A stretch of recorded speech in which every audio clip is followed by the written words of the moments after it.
할렐루야. 하나님의 크신 은혜와 평강이 우리 모든 성도들에게 함께 하시기를 축원합니다. 오늘은 9월의 마지막 주일입니다. 이제 화요일이면 10월이 시작되는데요, 시간이 참 빠른 것 같습니다.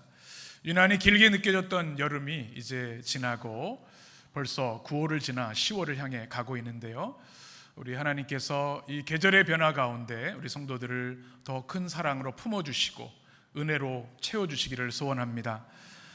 특별히 가을이 깊어가고 있습니다. 여러분 최근에 가을 하늘 보신 적이 있으십니까? 땅만 보고 사시는 건 아니시죠? 하나님이 창조하신 가을 하늘이 얼마나 푸르고 아름다운지요. 깊어가는 가을에 하나님께서 우리 성도들에게 더 아름다운 믿음과 또 세상이 줄 수 없는 평안 주시기를 소원합니다. 우린 주일을 통해서 계속해서 갈라디아서 5장의 말씀, 성령의 9가지 열매에 대한 말씀을 나누고 있습니다. 이 성령의 열매의 말씀은 너무나 중요한 말씀입니다. 복음의 핵심이기 때문에 그렇습니다. 그리스도인들이 때로 말을 잘하고 또 뭔가 드러내는 것을 잘하지만 열매가 없는 경우가 많습니다. 성령이 충만하다고 스스로 입으로 자부하지만 삶은 그렇지 못한 경우가 많은 것이죠. 성령 충만은 오직 무엇으로 증명됩니까? 성령의 열매로 증명됩니다. 우리 그리스도인들이 이 시대에 회복해야 할 이 성령의 열매를 여러분 소중히 여기시고 매주 나누는 말씀을 꼭 품고 그 열매들을 맺어 가셨으면 좋겠습니다. 오늘은 함께 나누는 말씀인데요, 우리 성령의 열매 이제 다 외우셨죠? 같이 암송해 보겠습니다. 사랑, 희락, 화평, 오래 참음, 자비, 양선, 충성, 온유, 절제. 좋습니다. 네, 다음 시간이면 마지막이니까 그때까지는 꼭 암송하시고 매일 그 열매를 맺을 수 있도록 기도하셨으면 좋겠습니다. 오늘은 8번째, 무슨 열매입니까? 온유의 열매입니다. 여러분 온유에 대해서 잘 알고 계시죠? 사전에 이렇게 정의하고 있습니다. 한자로 보니까 따뜻할 온자, 부드러울 유자로 되어 있습니다. 사람의 표정이나 성질이 온화하고 부드러움. 표정이나 무엇이요? 성질이 온유하고 부드러움이. 옆에 있는 분 한번 보시겠어요? 온유하신 분들이시죠? 네. 부드럽고 또 따뜻한 사람, 이것이 온유라는 뜻입니다. 영어 성경에 gentleness, mildness 이런 성경이나 표현을 그렇게 하고 있습니다. 저는 온유하면 가장 먼저 우리 이호기 장로님 손주, 정재혁 권사님, 장재혁 권사님 손주 온유가 생각이 납니다. 이름이 참 좋죠. 우리 혜림의 손자 온유가 있어요. 여러분 온유하면 뭐가 떠오르십니까? 저는 설교 준비를 하는데 온유하면 뭐가 떠오르는가 생각을 해봤더니 떠오르는 것이 하나가 있었습니다. 사진을 한번 보여주실까요? 켄터키 프라이드 치킨의 할아버지가 떠오르더라고요. 제가 미국에서 목회할 때도 보면 지나다니 보면은 왠지 저 할아버지 때문에 더 치킨이 맛있을 것 같고, 제가 치킨을 좋아해서 그런지는 모르겠는데 이 할아버지 다음 보시면 도널드 커널스라고 하는 창업자죠. 여러 어려움과 실패 가운데 또 잘 그 치킨집을 만드셔서 사람들에게 행복을 주는 그런 분이신 것 같아요. 모든 걸 다 받아줄 것 같은 그런 온유한 미소를 가진 참 멋진 분이라 생각이 됩니다. 여러분도 온유하면 떠오르는 사람들이 있으시죠? 누가 떠오르시나요? 목사님이요 그러실 줄 알았는데 조금 늦으셨어요. 감사합니다. 우리 주변에 온유한 사람들이 있습니다. 떠오르는 분이 있어요. 그분만 생각하면 그냥 마음이 푸근해지고 내가 힘들고 어려울 때 찾아가면 손잡아주고 기도해 주실 것 같은 그런 분들이 분명히 있습니다. 감사하게도 우리 해림교회 성도들은 모두 담임 목사를 닮아서 온유하신 것 같아서 얼마나 감사한지 몰라요. 갈등과 모난 것이 없고 모두를 다 품어주시고 부드러운 분들이셔서 정말 가장 아름다운 교회라고 저는 생각을 합니다. 사람들은 누구나 온유한 사람을 좋아하고 흠모합니다. 그리고 내 자신이 그렇지 못하기 때문에 온유한 사람이 되기를 원하는 것이죠. 그런데 문제는 이게 쉽지가 않다는 겁니다. 여러분 목사님들이 다 온유하실까요? 여러분 저만 보셔서 제가 아는 목사님은 평소에는 참 온유하고 얼마나 젠틀하신 분인데 운동만 하면 돌변하는 분이 계세요. 제 친구 중에 한 사람인데 소문이 나요. 경기원에 소문난 분이 있어요. 축구만 하면 막 화가 나시는 바예요. 잘해야 되니까. 그래서 아무리 친구지만 좀 거리를 둬야겠다, 그런 생각을 한 적이 있습니다.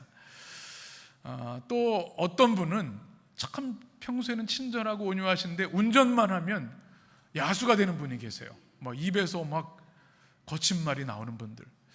우리가 온유하고 싶은데, 평소에는 온유한 것 같은데 어떤 상황, 누군가 나를 분노하게 하고 나를 공격하면요, 온유가 와르르 무너져 버립니다. 그만큼 온유가 우리 삶 속에서 발현하기 어려운 일이라는 이야기이죠. 그럼에도 불구하고 성경은 예수 그리스도를 믿고 성령의 사람들이라고 한다면 반드시 온유의 사람이 되어야 된다고 말씀하고 있습니다. 성령의 열매, 8가지 열매, 성령의 도우심으로 우리 모든 그리스도인들은 평생을 통해 온유의 열매를 맺어야 된다고 하는 말씀이죠. 그러면 온유가 무엇일까요? 우리가 온유한 삶을 회복하기 위해서는 성경이 말하는 온유에 대해서 먼저 이해할 필요가 있습니다. 구약 성경에서는 온유를 이렇게 이야기합니다. 한번 자막을 보시면 아나라고 하는 히브리어로 되어 있습니다. 1차적인 뜻은 가난함, 괴로움을 당하는 겸손한, 온유한 뜻을 가지고 있고요. 특별히 하나님의 속성이신데 억눌리고 속임을 당하고 착취당하는 사람들, 무방비로 무력한 사람들을 표현하는 단어입니다. 하나님이 그런 이들을 품어 안으시는 온유하신 하나님임을 구약 성경 우리에게 말씀하고 있습니다. 아나의 하나님이십니다. 구약 성경에서 가장 강력한 메시지 중에 하나가 뭔지 아십니까? 과부와 나그네, 고아들을 멸시하지 말라. 그들을 공동체가 보호해야 된다. 그들을 멸시하는 자들을 하나님이 반드시 심판하실 것이다 말씀하는 것이 약자 보호 사상이 구약 성경의 굉장히 강력한 메시지인데요, 그것은 바로 이 아나의 하나님이시기 때문에, 온유하신 하나님이시기 때문에 그러합니다. 세상은 약한 사람들을 멸시하고 물리치고 가까이 하려 하지 않지만 하나님은 깨어지고 고통하는 그 이들을 더 큰 사랑으로 품어 안으시기 때문에 그렇습니다. 그 하나님의 성품을 보여주는 말씀이 창세기 16장에 나와 있는데요, 하갈에 대한 말씀입니다. 우리 같이 읽겠습니다. 하갈이 자기에게 이르신 여호와의 이름을 나를 살피시는 하나님이라 하였으니 이는 내가 어떻게 여기서 나를 살피시는 하나님을 배웠는고 함이라. 아멘. 누구의 고백입니까? 하갈의 고백입니다. 여러분, 이 하갈은 정말 기구한 여인입니다. 아브라함과 사라에게 쫓겨나게 됩니다. 이방인이고 또 아브라함의 첩이었고 갈 곳 없는 이 여인이 광야로 내쫓김을 당하게 됩니다. 이제 죽음을 앞두고 있는 그런 상황. 이 사진을 한번 보여주시면 이게 바로 이 성화에 이 하갈을 그린 그림이 참 많습니다. 하갈과 어린 이스마엘이죠. 이제 갈 곳이 없는 거예요. 그 다음 사진 보시면 밤이 돼서 이제 맹수와 적들로부터 보호받을 수 없는 최악의 위기에 놓인 겁니다. 그런데 그때 하나님께서 주의 사자를 보내주십니다. 다음 그림을 보시면 그래서 그를 위로해 주시고 만나 주십니다. 이스라엘 백성이 아니었고 또 노예였지만 깨어진 사람, 아나, 고통한 그 사람을 주님이 살펴주시고 보호해 주셨는데요, 성경이 뭐라고 얘기하면 하나님이 내가 무엇이 간데 나를 돌봐주십니까? 엘로이의 하나님, 이렇게 히브리어로 기록하고 있습니다. 하나님이 어떤 하나님이시라고요? 엘로이의 하나님, 나를 감찰하시고 돌봐주시는 하나님. 그 다음 보시면 엘로이라고 하는 그 히브리어의 뜻이 그렇게 되어 있습니다. 여러분, 이 엘로이 하나님이 우리 하나님이신 줄 믿습니다. 우리가 깨어지고 버림받은 것 같고 무방비의 위기 상황에 놓여 있을 때 사람들은 우리를 신경 쓰지 않고 우리를 멸시하는지 모르지만 아나의 하나님은, 온유하신 하나님은 우리를 찾아오셔서 하갈을 덮어주신 것처럼 그 온유하심으로 덮어주십니다. 그때 하갈의 고백처럼 하나님이 나 같은 사람도 기억하시고 나를 사랑해 주시는구나, 나를 온유하심으로 덮어주시는구나. 그래서 이 거친 광야를 다시 일어나 걸을 수 있게 되는 것이죠. 엘로이의 하나님, 온유의 하나님이 여러분과 함께 하시기를 축원합니다. 열왕기상 19장에 보면 우리가 잘 아는 로뎀나무 이야기가 있습니다. 우리 같이 읽겠습니다. 로뎀나무 아래에 누워 자더니 천사가 그를 어루만지며 그에게 이르되 일어나서 먹으라 하는지라 본즉 머리맡에 숯불에 구운 떡과 한 병 물이 있더라. 이에 먹고 마시고 다시 누웠더니 여호와의 천사가 또다시 어루만지며 이르되 일어나 먹으라. 내가 갈 길을 다 가지 못할까 하노라 하는지라. 아멘. 제가 가장 은혜 받고 위로받는 말씀입니다. 하나님의 위대한 선지자 엘리야가 로뎀나무 아래서 다 죽게 되었습니다. 하나님, 차라리 제 생명을 거두어 가십시오. 이세벨의 위협 속에 생명의 위협을 가졌을 때 그는 죽기를 자초했습니다.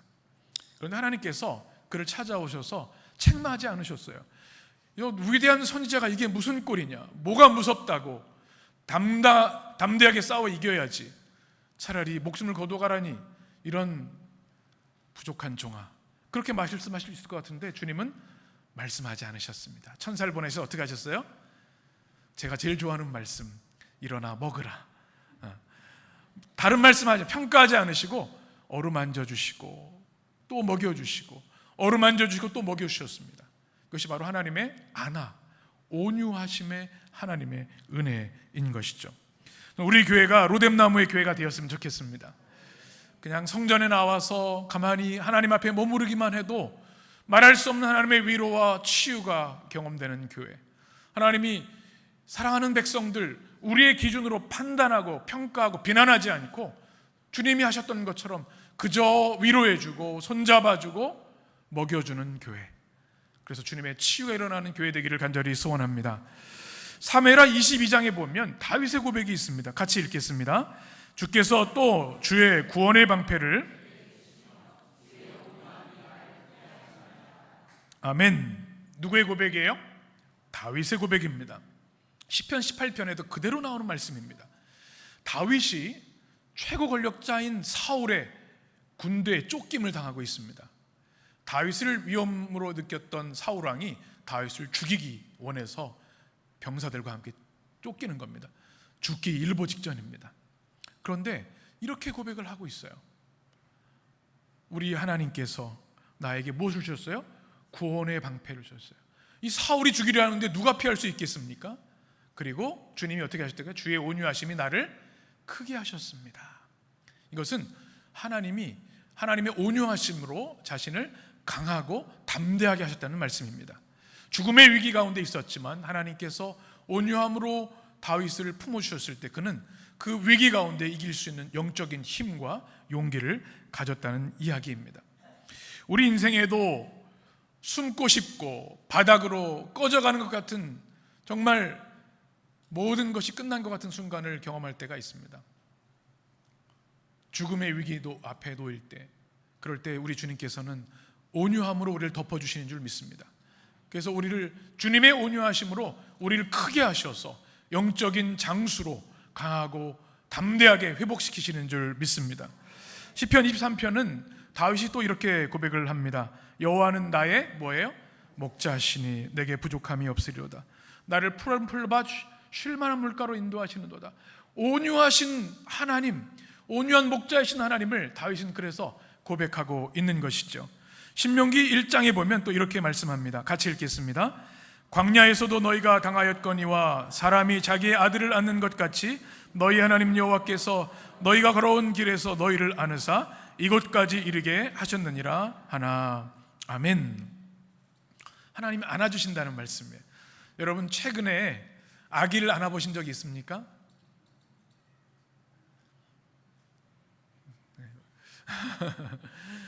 우리가 어린 아기를 안는 것만큼 거룩하고 신성하고 또 행복한 순간이 없는 것 같아요. 감사하게도 우리 교회 아이들이 많아가지고 목사님 한번 안아봐세요 하면 얼마나 좋은지 몰라요. 우리 교회 아이들이 딱 있으면 안게 됩니다. 그리고 또 우리 교회 앞으로 예비 아기들이 있습니다. 우리 믿음의 두 가정이 이제 올해 말 또 내년에 또 출산을 합니다. 또 아기가 있으면 안고 축복기도 해주고 싶어요. 아마 우리가 할 수 있는 최고의 기쁨, 행복 중에 아이를 안는 것일 겁니다. 아마 우리 손주 보신 우리 장로님 권사님들 아마 그런 경험이 있으실 텐데요. 오늘 성경에 보니까 하나님께서 주의 백성들을 안아주신다고 말씀합니다. 어디에서요? 광야에서. 적들이 가득하고 맹수가 위협하는 그 순간에서 위험할까 봐 우리 하나님께서 그들을 품어 안으시고 가나안 땅으로, 예비한 축복의 땅으로 친히 안으셨다 고백하고 있습니다. 여러분, 이 온유하신 하나님이 우리 하나님이신 줄 믿습니다. 이 하나님이 여러분의 인생 영원토록 함께 하셔서 여러분이 위기 가운데 있을 때, 어려움 가운데 있을 때 주님의 안아주심과 인도하심이 함께 하시기를 축원합니다. 신약 성경에는 헬라어로 프라우스라고 하는 단어로 온유를 표현합니다. 아나의 구약의 아나와 비슷한 단어입니다. 유순함, 부드러움, 포근함. 그런데요, 신약에 나와 있는 이 온유함은 더 강한 의미를 가지고 있습니다. 우리가 온유할 때 오해를 가지고 있는 것이 하나 있습니다. 온유한 사람은 유약한 사람일 거야, 약한 사람이지, 아무 힘이 없으니 뭐 온유할 수밖에 없겠지, 온유의 가치를 폄하하는 그런 사회적인 분위기가 있습니다. 사도 바울이 갈라디아서를 기록할 때 그 당시 그리스 로마 문화가 그랬습니다. 인간의 덕목 중에 온유는 제일 끝에 있었습니다. 사람은 온유하면 부족한 사람이야, 이런 이미지가 팽배했던 것이죠. 왜 그럴까요? 특별히 남자들에게의 덕목은 온유하면 부족한 사람인 거예요. 강해서 남을 짓밟고 이기고 또 폭력적이어서 뭔가 목표를 성취해야지, 온유한 사람은 부족한 사람, 무능한 사람, 이런 이미지가 있었던 시대입니다. 근데 복음이 뭐라고 말씀하세요? 우리가 그리스도인들은 이 온유의 열매를 맺어야 된다고 말씀하는 거죠. 주님의 말씀도 마찬가지입니다. 그런데 이 온유는 아주 강력한 힘이 있어야만 할 수 있는 일입니다. 예수님께서는 이 시대 가운데 바로 온유의 진정한 의미가 무엇인지, 온유가 얼마나 강력한 것인지를 실제로 보여주고 계십니다. 성경에 나오는 온유는요, 영적으로, 내면으로 강한 사람만이 할 수 있는 일입니다. 여러분이 만약에 내가 온유함을 잃어버린 순간이 많다면 영적으로 약하기 때문이라는 것을 인정하셔야 합니다. 영적으로 약한 사람은 순간적으로 폭발하고 거친 말이 튀어나옵니다. 온유할 수가 없는 거예요. 신약의 프라우스, 온유함은 내적인 단단함, 영적인 힘과 성령의 권능이 있는 자만이 할 수 있는 것이라는 뜻이죠. 두 가지 이 프라우스라는 헬라어에는 이미지가 있습니다. 첫 번째는 야생마입니다. 한번 사진을 한번 보실까요? 여러분, 이 거친 들에 또 초원에 말이 막 뛰어다닙니다. 멋지시죠? 사진만 멋집니다. 실제로 여러분이 광야에서 만나면요, 위험합니다. 야생마는 어디로 튈지 몰라요. 거칩니다. 거칠 것이 없어서 막 짓밟기도 하고 기물을 파손하기도 하고 생명을 위협하기도 합니다. 그런데 온유는 뭐냐 하면 길든 야생마를 말합니다. 힘이 있습니다. 누구든지 무너뜨릴 수 있는 강력한 힘이 있지만 그것을 통제하는 게 뭐라고요? 온유입니다. 그래서 영적으로 강한 사람만이 온유할 수 있다는 이야기입니다. 또 하나 이미지는 해열제입니다. 이 프라우스라는 단어가 가지는 이미지, 아이들이 열이 나면 참 걱정이 많죠. 그래서 해열제를 늘 상비해 둡니다. 열이 나면 굉장히 위험하잖아요. 열이 펄펄 끓어요. 여러분, 지난주 한 주간 머리에 열이 막 났던 경험이 있으십니까? 뭐 두통 때문이 아니라 우리가 흔히 말하는 막 열이 나게 하는 상황들이 많이 있잖아요. 나를 속상해 하고 막 화가 끓어오르게 하는. 그때 뭐가 필요해요? 인간 해열제가 필요한 겁니다. 여기서 말하는 프라우스가 그거예요. 사람들이 막 싸우고 막 열을 올리는데 온유한 사람이 가면 해열제처럼 그 사람들이 열이 쑥 내려. 우리가 왜 싸웠지? 우리가 왜 그러고 있지? 이게 바로 프라우스의 이미지입니다. 여러분, 우리 한국 사회에 가장 필요한 것 중에 하나가 성숙한 회의 문화입니다. 한국은요, 회의하면 무조건 싸우는 경우가 많아요. 회사에도 그렇고, 의견을 조율하고 그러면 좋은데 감정적으로 나와서 막 싸우고 막 핏대를 올리고 막 열을 올리는 경우가 많아요. 교회에도 그런 일이 있을까요, 없을까요? 네, 우리 교회는 없는데 그런 교회도 있다고 들었습니다. 예전에 그런 일들이 있어요. 여러분, 한국교회 초창기에 기타 찬성파와 기타 반대파가 있었습니다. 예배 중에, 신성한 예배 중에 기타를 치다니 절대 안 됩니다, 그런 파가 있었고요. 아니, 악기로 주님을 찬양하는 게 뭐가 어때서? 기타 쳐도 됩니다. 교회가 그래서 갈라진 교회가 많아요.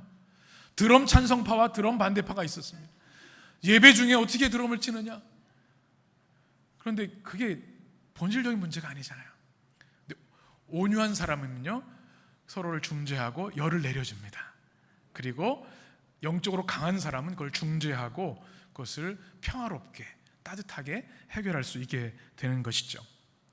그래서 온유는요, 좌중을 압도하는 영적인 힘이 있어야 가능한 겁니다. 내 성정으로 한두 번 온유할 수는 있어요. 그런데 어느 순간 폭발하면 온유는 깨어지고 말아요. 그러나 우리 안에 좌중을 압도하는 영적인 힘이 있을 때 우리는 어떤 상황 가운데도 온유를 우리가 살아낼 수 있게 되는 줄 믿습니다. 크리스토퍼 라이트 교수는 이렇게 이야기를 합니다. 제가 책에 나오는 내용을 인용해 드립니다. 온유는 공격성 없이 적대감과 비판을 견디는 능력입니다. 무엇 없이요? 공격성 없이. 내가 갈등과 싸움, 거부, 불공평함, 나를 신랄하게 비난하는 말에 대해 예수님처럼 대응하는 방식이 거칠게 되받아치며 자기를 변화하지 않고 모질고 공격적인 말을 하지 않고 분노의 몸짓과 표정을 짓지 않고 가시돋친 말 없이 대응하는 것임을 체득했을 때 온유가 드러납니다. 나의 무엇과 무엇을요? 혀와 화를 제어하면서 부드럽게 대응하는 것이 온유입니다. 온유는 강하고 단호하며 분명하지만 악의적인 분노를 품지 않는 행동입니다. 참 멋진 성품이죠. 예수님이 이것을 보여주셨어요. 여러분, 사마리아 여인 이야기를 잘 아시죠? 수가성의 사마리아 여인들, 유대인이 상종하지 않은 사람이었습니다. 그런데 대낮에 물을 길러 왔다가 유대인 남자인 예수님을 만나게 됐죠. 그는 깨어진 삶을 살고 있었습니다. 남편이 5 있었지만 지금 사는 사람도 남편이 아님을 그는 알고 있었고 주님이 하셨습니다. 그의 모든 깨어진 삶을 온유하신 주님은 비난하지 않으셨습니다. 평가하지 않으시고 그에게 영원한 생수를 공급해 주셨습니다. 그리고 어떻게 하셨어요? 예배하는 자가 어떻게 해야 되는지, 장소가 아니라 영과 진리로 예배해야 된다 말씀해 주셨고, 이 예수님의 온유하심에 감동받은 이 사마리아 여인은 마을로 들어가서 내가 메시아를 보았다 전도함으로 그 마을이 다 주님을 믿는 놀라운 역사가 일어난 거죠. 이것이 복음 전도의 모델이 되는 거예요. 주님의 온유하심입니다. 우리는 예수님의 체포당하는 모습, 또 재판받으시는 모습, 십자가를 통해서 주님의 온유하심을 봅니다. 주님은 수많은 천군 천사로 인해서 주님을 재판하는 이들, 십자가에 못 박는 이들을 다 심판하실 수 있었습니다. 그런데 그 힘을 사용하지 않으셨습니다. 어린 양처럼 그 모든 것을 받아내셨습니다. 실패한 베드로, 예수님을 3번 부인한 베드로를 주님은 부활하신 후 찾아가셨습니다. 그리고 3번 물으셨죠. 뭐라고 물으셨어요? 네가 나를 사랑하느냐? 무너진 베드로를 주님은 책망하지 않으시고, 너 수제자가 왜 어떻게 그럴 수가 있어? 내가 너는 믿었는데, 내가 널 반석이라고 했는데 어떻게 그럴 수가 있어? 그렇게 말씀하지 않으시고 내가 나를 사랑하느냐 3번 물으시고 내 양을 먹이라, 위대한 목양의 사명을 그에게 주셨습니다. 이것이 우리 주님의 온유하심입니다. 성경에는 온유에 대한 인물들이 많이 나와 있죠. 이삭을 기억하시죠? 그는 우물을 가지고 분쟁이 있을 때마다 평화의 사람으로 온유함으로 대처했습니다. 그때 주님께서는 르호봇의 축복을 주셨죠. 오히려 더 큰 지경을 넓혀 주셨습니다. 또 대표적인 사람은 모세입니다. 우리 민수기 12장 3절 말씀 같이 읽겠습니다. 이 사람 모세는 온유함이 지면의 모든 사람보다 더하더라. 아멘. 이 세상 모든 이들 가운데 가장 온유한 사람이 누구라고요? 모세다. 하나님이 인정해 주신 거예요. 우리 해림의 성도들에게도 이런 평가가 있게 되기를 원합니다. 우리 권경수 장로님 제가 딱 설교하다가 마주쳤는데, 권경수 장로 이 세상에서 가장 온유하더라, 그렇게 주님의 평가를 받으셨으면 좋겠어요.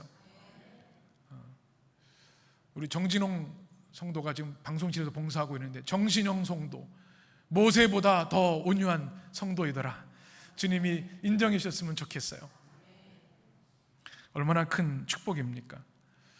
그러나 그에게도 위기의 순간이 많았습니다. 형제들이 그를 공격했죠. 미리암이 아론이 공격을 했습니다. 그럼에도 불구하고 그는 대꾸하지 않고 하나님께 맡겼습니다. 온유할 수 있는 사람은요, 하나님께 다 맡기는 사람입니다. 산상수훈 강해에서 최석 교수님은 이렇게 이야기를 합니다. 온유한 자란 마땅히 자신의 권리를 내세울 수 있지만 자기를 주장하지 않는 사람을 말합니다. 왜 자신을 주장하지 않을까요? 자신이 어떤 사람인지를 너무나 잘 알고 있기 때문입니다. 온유한 자는 자신의 영적 파산 상태를 경험하여 알고 있기에 오직 하나님의 은혜만을 의지합니다. 온유한 자는 모든 것이 하나님의 은혜임을 알기에 더 이상 하나님과 사람 앞에서 아무런 주장도 하지 않습니다.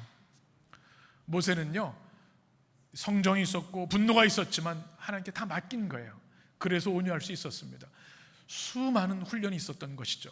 여러분에게도 이삭과 모세의 온유가 있게 되기를 간절히 축원합니다.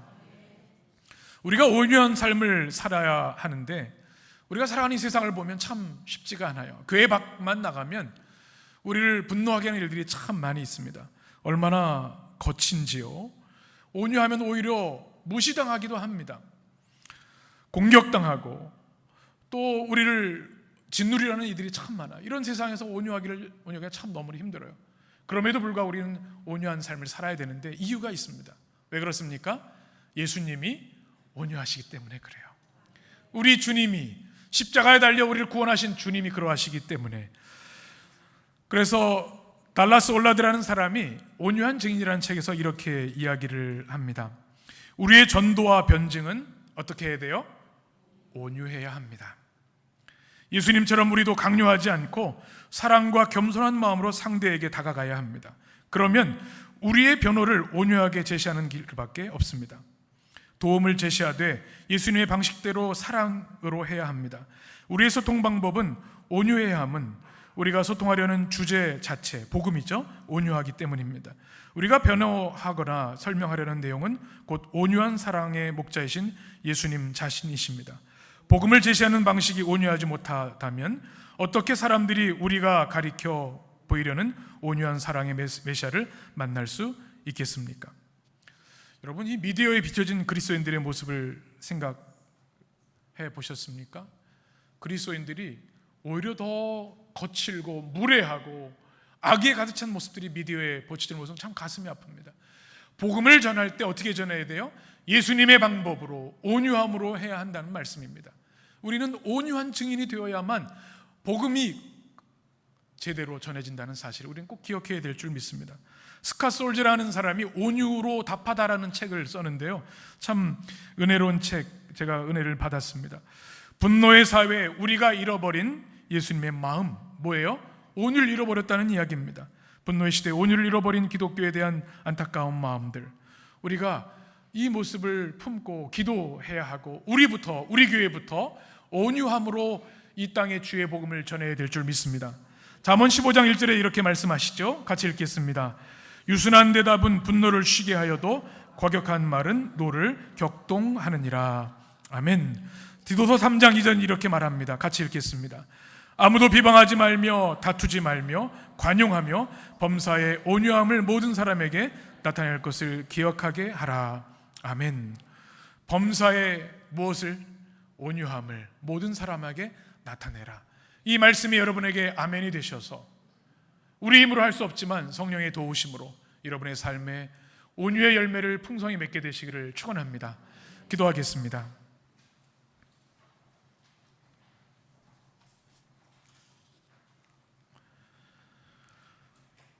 나는 마음이 온유하고 겸손하니 나의 멍에를 메고 내게 배우라. 그리하면 너희 마음이 쉼을 얻으리니 이는 내 멍에는 쉽고 내 짐은 가벼움이라 하시니라. 아멘. 좋으신 하나님, 우리의 마음속에는 분노와 공격성과 파괴적인 생각들이 가득합니다. 우리 힘으로는 주님의 명령, 나는 마음이 온유하고 겸손하니, 겸손하라는 주님의 말씀, 온유하라는 말씀에 순종할 수 없습니다. 성령님 도와주시옵소서. 성령님 임재하여 주시옵소서. 주 예수 그리스도의 온유함을 담기를 원합니다. 하나님의 온유하심을 우리가 공급받았으니 그 온유함을 실천하며 살기를 원합니다. 모세처럼 이 지상에 가장 온유한 자다 칭찬받는 우리 해림의 모든 성도들 되게 하여 주시옵소서. 어린 양처럼 겸손하고 온유할 뿐만 아니라 사자처럼 강력한 영성으로 우리 삶 속에서 주님의 온유로 많은 영혼들을 주님께로 인도하며 모든 영적인 싸움에서 주 예수 그리스도의 십자가의 온유하심으로 승리하게 하여 주옵소서. 예수님의 이름으로 기도하옵나이다. 아멘.